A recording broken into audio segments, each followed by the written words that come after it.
What's going on, everybody? Rob here to do a video response to Darcy at 9 Lives, 6 Strings, 6 Strings, 9 Lives channel. If you guys don't know Darcy, I will put a link to his channel in my description below. Came up with a good thread question, whatever you want to call it, question. So I figured I'd jump in because it's kind of easy to find certain albums for me. Especially when it's my favorite stuff, because that stuff kind of sits out right now. Basically, it's called The Chosen Few.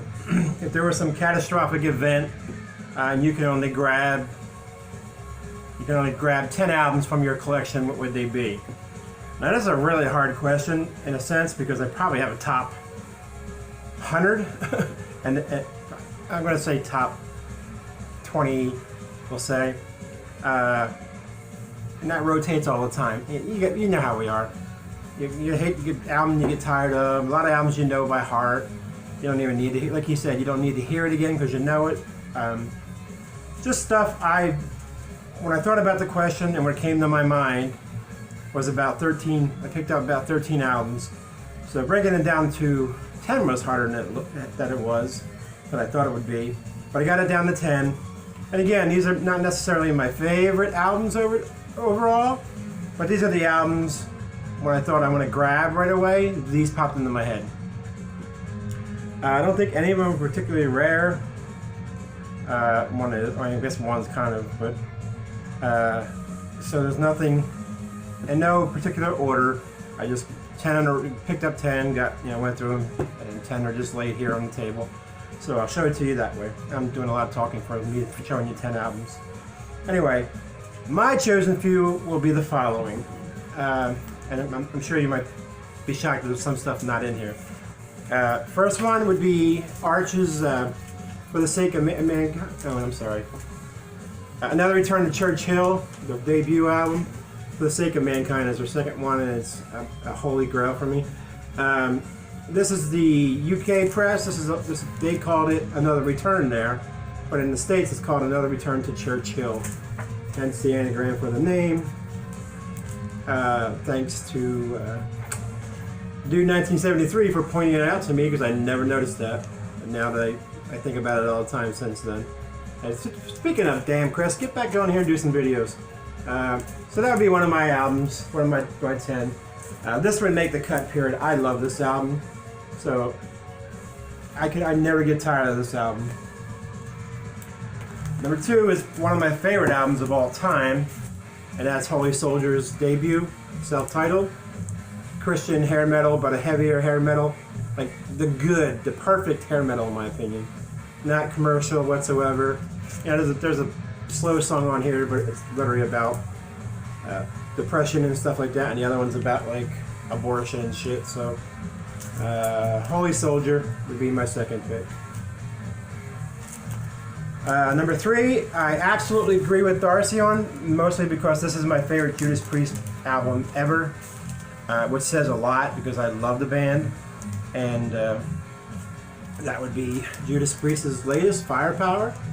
I think this is a masterpiece of an album, even beating out Painkiller. Y'all can pick up your jaws now, but I find this to be their best album ever, which is completely shocking considering how old they are and how long they've been around. That would be number what? That would be number 3. Number 4 would be my favorite King Diamond album, and that is Them, not Them, Abigail. Abigail, love this, love the story. I love all the dark side of him. He writes basically their horror movies on vinyl or on cassette or CD. That's what I like about it. This would be like a killer movie, to be honest with you.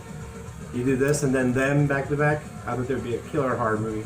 So King Diamond's Them. Oh my God, Abigail. It's quite the range in here too. Not a lot of thrash though. I guess Arch you can kind of get a power metal thrash. Next is Winger's third album, Pull. I think this is their best album by far. It is a masterpiece in my mind. I love every song on here. It's not too poppy. It's got some heavy songs on here. Nothing like the first 2 albums at all. Kip Winger obviously sounds, Red Beach tears it up, but there's so many different a variety of music on this album. Winger's Pull. Next, you guys know me because I'm basically a whore for this band, and that's Witherfall's first album, Nocturnes and Requiems. Love this album, another album I never get tired of. I do love their second album. However, it's kind of a continuation of this, a little more progressive than this is, but this is a perfect album for me. And that's Witherfall's Nocturnes and Requiems.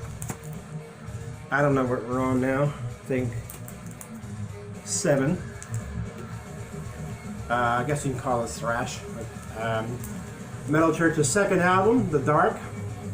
David Wayne is one of my favorite power thrash, speed metal singers. Love his vocals, love his range. It can be rough, it can be soft.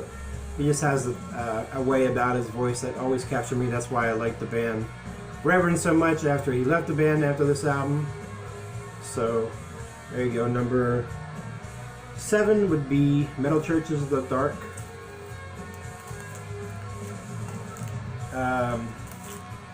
This is kind of a given. My favorite album of all time, and that's Dawkins' Tooth and Nail.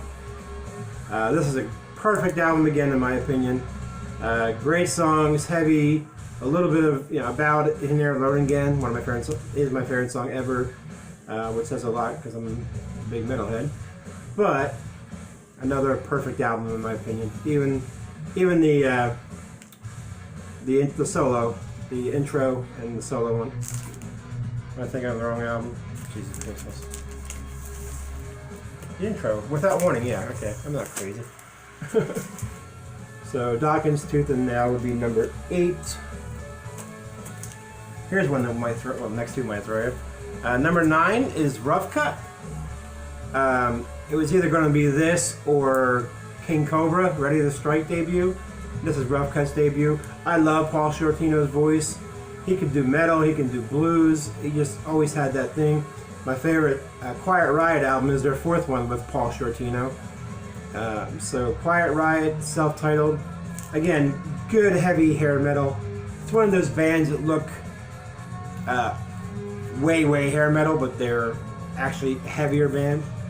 Their second album really wasn't commercial. I think that's what doomed them. And then finally, since we're in a catastrophe, and I lost all my collection, I'm going to have the blues. So, if you're going to have the blues, you got to break out some Stevie Ray Vaughan and Texas Flood. It was either him or Janis, and he just cut it out because it's Stevie and guitar playing and vocals. So there's that. Anyway, Darcy, there's my 10 picks. I'm sure a few shockers in there or not, but what popped into my head when I thought I need to grab these albums, and I narrowed it down to those 10. Anyway, great idea. Just wanted to pop on here and do this real quick and not make it long. But again, if you guys don't know Darcy, great guy, nice guy. His channel, he does really good work. He gets in there. He speaks very well. Once in a while, he'll screw up, but not like me all the time. He's very well thought out. Does a lot of ranking videos of discographies, which I like. We're usually really close on what we like discography-wise. And he happens to like a lot of the bands I like King Diamond, Merciful Fate, Overkill, Anthrax, Saxon. We just, I guess we all like them. Anyway, I'm rambling. I'm going to get out of here. There's my response. I'm taking my albums and putting them with the rest of them because there's no catastrophe and I went on my albums. Y'all good night. Cheers, VC. MC, whatever C you want to be.